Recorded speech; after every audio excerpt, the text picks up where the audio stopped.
I'm Mark. And I'm Josh. And this is Alter Ego Comics TV for the week of October 21st, 2015. We've got a whole bunch of cool stuff sitting on the table this week that would make great gifts for those on your holiday shopping list, but we'll get to those in just a minute. Happy Back to the Future Day, by the way. You know what's not on the table? Hoverboard. Yeah, way to go, technology. By the time you see this, of course, that day will have come and gone. But we may as well start things with a new Back to the Future comic book series from IDW. Issue number 1 out today. Great cover. Super awesome with all of the familiar characters from Back to the Future. This is the story. There are two stories. Let me go back a step. I'm running on coffee and who knows what. We've been running around this morning. The story is by Bob Gale. There are two stories in here. One explores the first meeting between Marty and Doc, and the other explores Doc's relationship with the Manhattan Project. Both really super cool, and that's what the series is going to do. I think this is a mini-series, if I'm not mistaken. I think it's 4 or 5 issues, but it's going to explore these untold stories from the Back to the Future universe.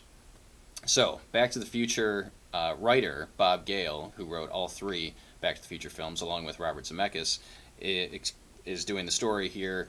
Script is by some other guy, Tiki Barber? No, by Eric Burnham. Yes, we like Eric Burnham. He writes the Ghostbusters comics, so he's good with licensed properties. And art by Dan Schoening. You know what? That's only one of them. The other one, the script is actually by Bob Gale and John Barber, and art by Brent Schoonover. And John Barber is one of the Transformers writers. I believe so. He does so. a good job. Yeah. Just fun stuff. Don't even think twice about this if you're a Back to the Future fan. Just pick it up, run to the register. I should mention there's some cool variants. Normally we don't talk about variants because we think that they are the downfall of the comic book industry. But there's a very cool artist edition sketch cover available. I think we have 2 of them, which is Marty dressed in his hazmat suit approaching his dad as Darth Vader. It's super From cool. Planet Vulcan. This is just really cool. I mean, there's not a lot of expanded universe Back to the Future stuff. You know, we haven't seen what happened before, explored much of Doc's, younger life, or, little things that are meant to be explored. Speaking of exploring, you want to talk about that since we're in Back to the Future land? Yes. Talk about that. 2 weeks ago was the biggest week of the year, but this is the coolest week of the year. Back to the Future, Ultimate Visual History is the coolest thing I have seen in the store this year. Yesterday he said it was the coolest thing he had ever seen. I'm not stepping too far away from that. So this is one of those behind-the-scenes book encyclopedia, but it's also got the kind of found elements that you see in, what do they call, museums in a book. So there's a bunch of these little pieces of things you can pull out, and they're super amazing. There's a copy of Marty's photograph of him and his brother and sister that he uses to tell how much he's disappearing in the first movie. But it's lenticular, so when you tilt it, they appear and disappear, just like in the movie. I sound like a gleeful little child. There's a You copy sound like how I of- sound all the time. So Right. Marty's note to Doc that, in the year I go back, or when... Do not open until 1985. There's a copy of George's book cover from the end when A Marty Match Made jumps. in Space. Yes. Yeah. The picture of Doc and Marty in black and white from the third movie. The Western Union telegram saying, "The Doc's alive! He's in 1885, but he's alive!" And just a bunch of really cool stuff, in addition to a lot of really interesting behind-the-scenes articles and pictures and set photos. Here's George and Lorraine's photo from the Enchantment Under the Sea dance, and just We could spend a super whole awesome. episode just dissecting this. This is great. This is the best version of this I've ever seen. A lot of different things have done, museum in a box. Maybe it's just that Back to the Future has a lot of things that are paper, but the ability to pull this stuff out is Does just it come with a super Gray great. Sports Almanac? It does not. It does come with his receipt from the store for buying the Gray Sport Almanac. And how awesome will it be if the Cubs win the World Series this year? Fairly awesome. Yes. Is that baseball? That is baseball. Okay. It's the one with the bases. And the balls. They all have balls, Josh. Except hockey. All those guys have them. Football, but it's not really a ball. My first pick this week is What If Infinity #1, Guardians of the Galaxy. This is, I believe, the last? Are they doing 4 or 5? I think there's one more. There might be one more. So this is, just like all the other What Ifs this time around, written by Joshua Williamson. This issue has art by Jason Copeland. And this is far and away the most fun I had reading a comic book this week. Basically, Rocket Raccoon shows up in a bar in some weird alien space place and just starts telling stories and buying drinks about the Guardians kicking Thanos' butt. So it's a story told by Rocket about the Guardians coming to Earth. After Infinity, the Illuminati, Reed Richards, Tony Stark, those guys, had Thanos trapped on Earth in like a time prison or something where he couldn't move. And the Guardians are like, seriously? After all this crap, you're going to hide stuff from us and keep secrets? So the Guardians come, kick the Avengers' butts, and it's amazing. It's hilarious, it's fun, and it as consistent with the characters and what probably should have happened after Infinity. Cool. Also, extremely enjoyable this week, Uncanny Inhumans #1, written by Charles Soule, artwork by Steve McNiven, who you may know as being awesome, artist on the original Civil War, and Death of Wolverine, if I'm not mistaken. Okay, so let's just get this out here. Uncanny Inhumans is... The Inhumans are essentially replacing the X-Men in the Marvel Universe. Did you read the backup in this? Yeah. Where, what's his face? Gorgon's in a wheelchair? Mm-hmm. Professor Gorgon is... Anyway. Okay, so we find out what's going on with the Inhumans. They have some new participants on the team, or I don't know if it's a team, it's just kind of like a group, and they're kind of being supervised a little bit by S.H.I.E.L.D., a little bit by forces within the Marvel Universe. The Human Torch, Johnny Storm, is now hanging out and apparently getting it on with Medusa. Black Bolt is off exploring different times to try and find his son, who was kidnapped by Kang in the previous series. We get that dude from the S.H.I.E.L.D., the Agents of S.H.I.E.L.D. TV series, the blind guy who can Reader. do different things. Yeah, Reader. That's a cool... No, it's not. Reader is his name. Well, he was from the comic first, then they put him on the show. Yes, and Hank McCoy, the Beast, is also on board with this series. I liked it so much that I liked even the new characters that I didn't know anything about. There's some new folks involved. I stopped reading the previous series at one point, as I do with most series. But Uncanny Inhumans really caught my attention when I was reading it, and I think you should check it out as well. Yeah, and we don't see anything definitive, but we do start to see things related to what's going down with the X-Men, since all of their books are being pushed back into the end of the world, as it relates to Inhumans and such. The internet will tell you. My pick this week, also Inhuman related. We've got Karnak, #1, written Karnak. by Warren Ellis, with art by Don't even try. I think dude it's at the end. named Batman. There it is. No. You said the end. That's not the end. Gerardo Zaffino and Dan Brown, writer of The Da Vinci Code, is the colorist. Not really. Probably not the same Dan Brown. But this is a story about Karnak, no one's favorite Inhuman. I honestly believe that Warren Ellis has some long-standing agreement with, like back in the 70s, he did a favor for Jim Shooter or somebody and got a deal where he can just write whatever he wants, whenever he wants. That's the only possible explanation for there being a Karnak book. But it's actually really good. Last year, or actually almost 2 years ago now, Warren Ellis redid Moon Knight, and the series blew up. Moon Knight was outselling Iron Man for a brief period here, which is insane. And I think this could be a similar venue for Karnak. It's a different interpretation. He's almost sort of like a philosopher monk, but he's still kind of a dick. And he's consulting with Phil Coulson on matters relating to the Inhumans and to S.H.I.E.L.D., and we see his spot the weakness powers in full force. And so if you're looking for something still Marvel-y but a little different this week, Karnak might be your fix. And if you're an Agents of S.H.I.E.L.D. fan, I would definitely recommend this one, because not only do you get Coulson, you get Simmons in it as well. Mm-hmm. It really appears that they're trying to meld certain aspects of the cinematic universe with the comic universe, which is fine with me, as long as it reads well. Staying in Marvel land, we get the Astonishing Ant-Man #1 by the previous creative team on Ant-Man, Nick Spencer and Ramon Rosanas. Everything you need to know about Ant-Man is explained in this, so don't be intimidated by anything.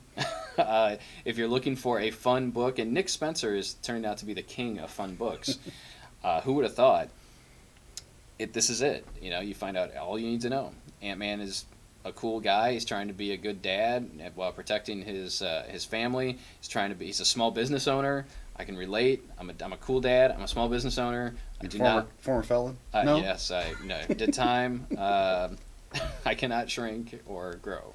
I have no pim particles. Yet. Cool backup, cool supporting cast. Just lots of fun stuff in this. I hope that Ant-Man sells well because it really deserves to. Any comments? No, I'm not so much a comment. I loved it too. It was great. But so his ex-wife's husband is in this. I don't ever remember seeing him in the old series. I'm wondering if they brought him in just because of the movie. I think they probably. I mean, did. He's a cop, Yeah. and he looks a little bit like the dude from the movie Cupid, whose name I'm drawing a blank on. I was going to go with Paul Blart. I haven't seen that one. I didn't watch Cupid either, but I knew. Are he you was with me, Cupid. folks? The original Paul Blart is kind of a fun movie. If you're 5. That is a ringing endorsement. Yes. That's kind of a fun movie for 5-year-olds. That should be the Mark Boger. I need a pull quote on the DVD or on the Blu-ray. Kind of a fun movie. Yeah, this is just cool. You know, there's a tech company that develops an app for bad guys where they just, you know, hit a button and it sends. It's like Uber, but for bad yeah, it's guys. like Uber, but it sends henchmen. it sends a supervillain to kill whatever hero you want to have killed. Good stuff. Read the Astonishing Ant-Man, please. You'll make me happy. Last up for me this week is Titans Hunt #1 from DC, written by Dan Abnett with art by someone Securna, Paulo Sequeira, I'm sorry, and Geraldo Borges, with words by Hi-Fi, or by Fonting. Titans Hunt is the original classic Titans, the new Teen Titans era Titans, well, actually a little bit of the original era Titans. In the New 52, a lot of these characters have not interacted or not acquainted. We don't see any adventures with them. So this is sort of a hint that we're getting them revealed back into their previous selves. We run into all of the Titans that are relevant, you know, Dick Grayson, Donna Troy, Roy Harper, or I was going to say Roy Orbison, but no. I would read that comic. If Roy Orbison was a Teen Titan? Aqualad, Aquaman Garth, what do they call him? Ennis. He had some weird name, like I don't know. Hurricane It was or Aqualad. I don't know. Typhoon or something. I'm looking at that stupid cover shit. and I don't recognize, you know, several of the people on there. Yeah, I also do not recognize some of the people on here. But if you like the classic Titans, it's worth a shot. They're all getting like flashes or having like weird deja vu when they run into things related to the other Titans. So we're finding out why their history in the DCU. It's a mystery. Yeah, and it's fun. It's and it's written by Dan Abnett, co-creator of the modern version of Guardians of the Galaxy, and one of the funniest Among other writers in things. comics. Yes. Perfect for fans of the classic Teen Titans lineup. Yep. I think whether you're reading the current Titans title or not, if you're a classic Teen Titans fan, you want to pick this one up. Great for fans of Dick Grayson, because obviously he's on the team as Dick Grayson, Super Spy. For fans of He-Man, we have the behemoth He-Man and the Masters of the Universe mini-comic collection. So for those of you too young to remember, He-Man figures came with a mini-comic, the same way that Superpowers figures did and several other toys of the 1980s. This is an amazing book. It's filled with all of those mini-comics, now printed in a larger scale. Stuff written by someone named Robert Kirkman, who created The Walking Dead. Who else is in there? Is it Larry Tim Hama? Seeley, Stan Sakai, Mark Texeira, Bruce Timm, who worked on a little something called Batman the Animated Series. Yes. Stan Sakai, who created Usagi Yojimbo, for those of you who don't know. Yeah. Steve Seeley. Tim Seeley, creator of Hack Slash and current writer on Grayson. Yeah. Just all kinds of... Oh, this is also has the Princess of Power line, so the She-Ra mini comics are in here too. Good lord. If you or someone Look you at this know massive tome. is a fan of He-Man and or She-Ra, you need to get this.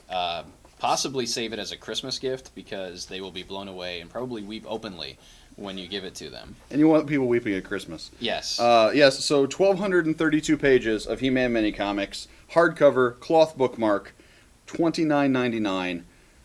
As a sub note, Marvel, get your crap together.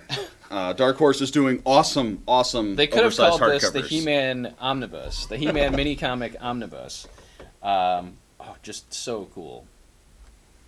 DreamWorks Animation is on here. Yeah. Do they have the He-Man license? I don't know. No. Okay. Actually, they might have produced the last TV series. Speaking of awesome TV series, Josh, tell us about this. This is a lovely 1989, Batman the Animated Series Batmobile. It is huge as crap. It has lights.